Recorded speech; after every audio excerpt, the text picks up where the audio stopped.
What's up guys, welcome to the Chess Giant. This is Solomon Ordell, and in today's video we cover the potato variation. Have you guys ever wanted to play chess like a potato? I haven't, just being honest, but hey, if you have, this opening might be for you. It actually starts out with the Reti Opening and is a response against the second most popular option from black with the move d5, but against this we're not trying to play normal looking chess with a move like d4 or c4 or even g3, trying to fianchetto this bishop, but instead by playing the strange looking move a4, expanding on the queen side of the board and officially reaching the potato variation. Here white making it very clear that we're not trying to checkmate the opponent's king in the next 5 to 10 moves, but simply trying to focus on our own development. And in this very brief video, we're going to be covering a couple different options for you guys against the move knight f6 or a quiet move like this. But really quickly, I thought I'd share a fun little potato line against the move c5, and that is playing the move e4.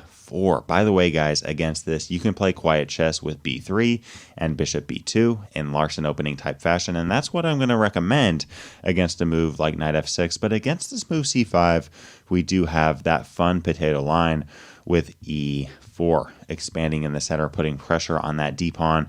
And guys, we're going to cover what happens if black takes this pawn on e4, but what happens if black defends the pawn with a move like e6?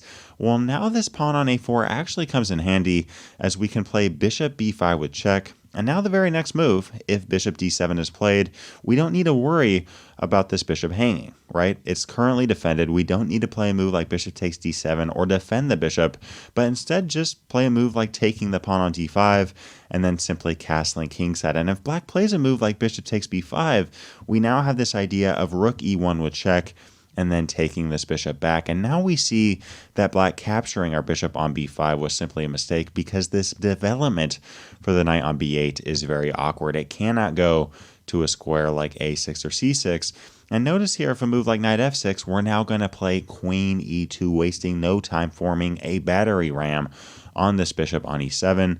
And notice now how important the development of this knight is. If this pawn was not on b5, but instead a normal square like a2, black could simply play knight c6 and castle kingside. But notice now that knight c6 cannot be played and castling kingside cannot be played, because we'd simply win that minor piece. Black can try to play a move like knight d7, but that does not solve their problem of not being able to castle. We as white have ideas like d4 putting pressure on c5, even c4 putting pressure on d5, as well as knight c3 getting our bishop involved. We have ourselves a very nice game ahead of us with a nearly +2 advantage for white in this position. So y'all, against this move, c5, if we play the move e4 and face e6, we can simply play bishop b5 with check, keep our bishop there, capture this pawn, continue with moves like castling kingside, and we have a very easy opening and middle game ahead of us. What happens if black does capture the pawn on e4? Well, we're now going to play this move knight g5, defending this pawn. And here, if black continues to defend it with a move like knight f6, we can now continue with bishop c4, threatening to play bishop takes f7 with check.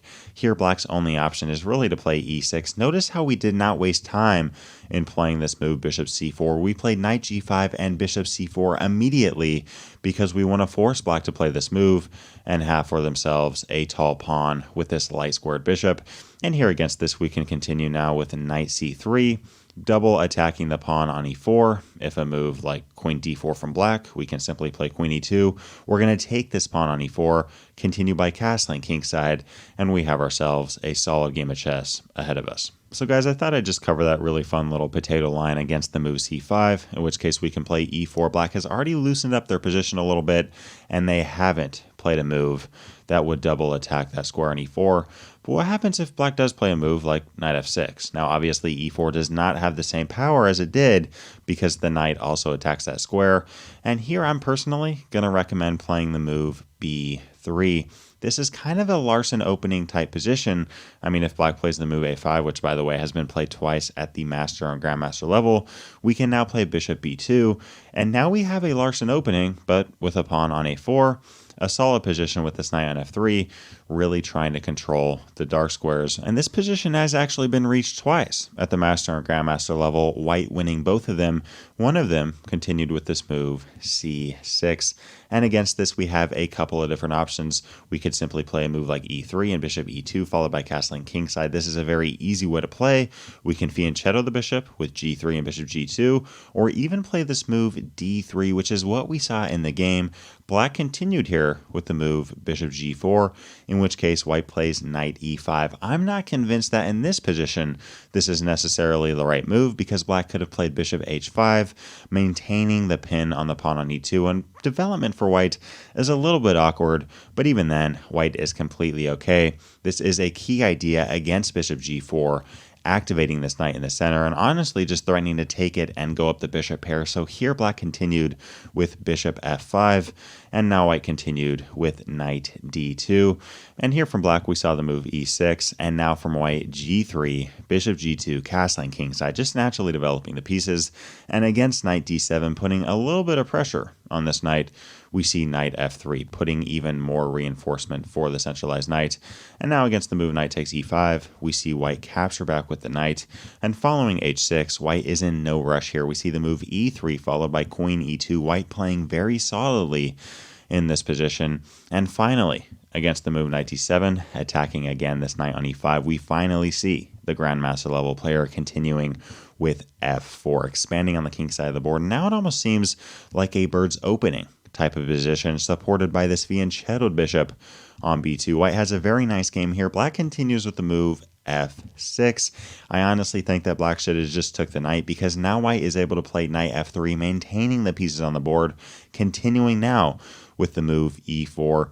And here we see white go on to beat another grandmaster level player with a potato variation type position, showing that if you play this move knight f3 followed by a4, fianchetto this bishop on b2, and just naturally develop your pieces, you're going to get solid positions against top tier competition. So guys, I showed you that really small snippet of a game following this move c6, in which case white played d3, prepared to meet the move bishop g4 with knight e5, just to show you how natural and flexible the potato variation can be, even against grandmaster competition.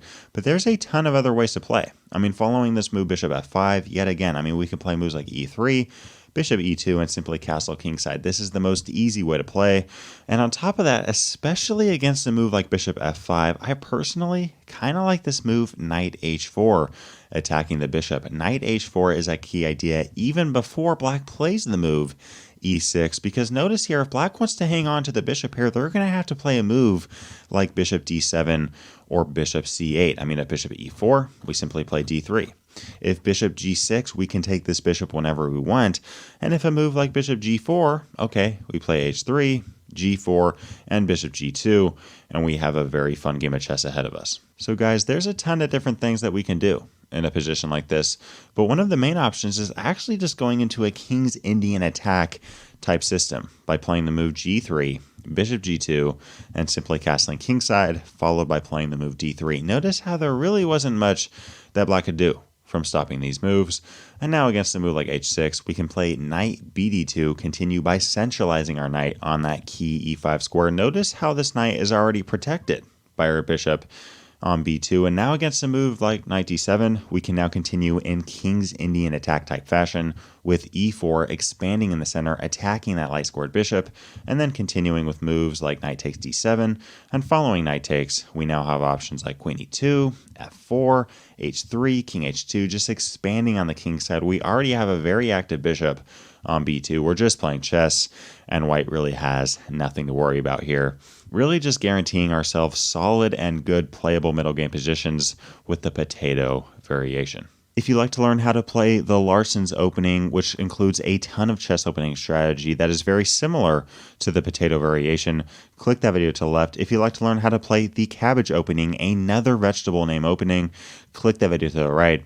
Leave a comment down below to let me know what other videos you'd like to see covered on this channel. And as always, I appreciate you guys. Thanks for watching. Peace.